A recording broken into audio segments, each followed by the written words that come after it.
Harvey's catastrophic flooding is an all-too familiar scene for victims of Hurricane Katrina.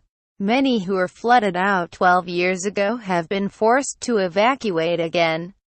Houston was nicknamed New Orleans West after taking in so many evacuees in 2005. Many who chose to stay in the city may now be forced to move again. Pretty much the same thing. You know, it's pretty much the same thing, said Dominick Robinson. Robinson says it's like déjà vu, once again, checking into a shelter after leaving home on a rescue boat. It's what he did when he was living in New Orleans during Hurricane Katrina, an experience that taught him life-changing lessons, reports CBS News' Adriana Diaz.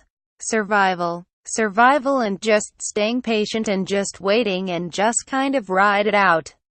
That's all you can pretty much do with these hurricanes, is pretty much sit tight and ride it out, Robinson said. The images of the past few days have drawn comparisons to the 2005 disaster that left much of New Orleans submerged. The similarities weren't lost on New Orleans Mayor Mitch Landrieu.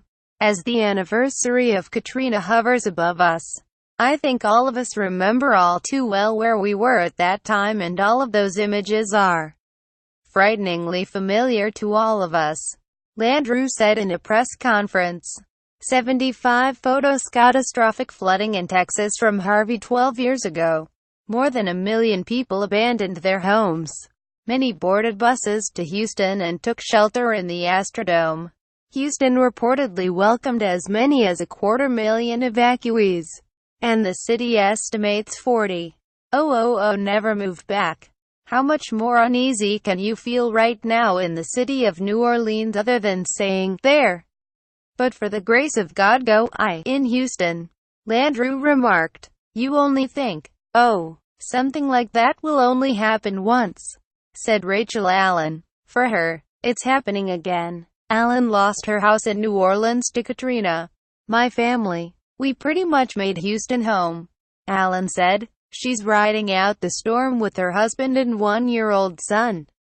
This time, her house is safe even as the flood swallows another city around her. Katrina Victim 1. JPG. It's devastating to watch on the news. And even though everything you see is just terrible, you find yourself not being able to pull away from the TV. Just a very similar experience this time around as well, Allen said. There are some important differences between the two storms. In both, lives and money losses from Katrina far surpassed the current totals from Harvey. Katrina killed more than 1,800 people and was the costliest natural disaster in U.S. history.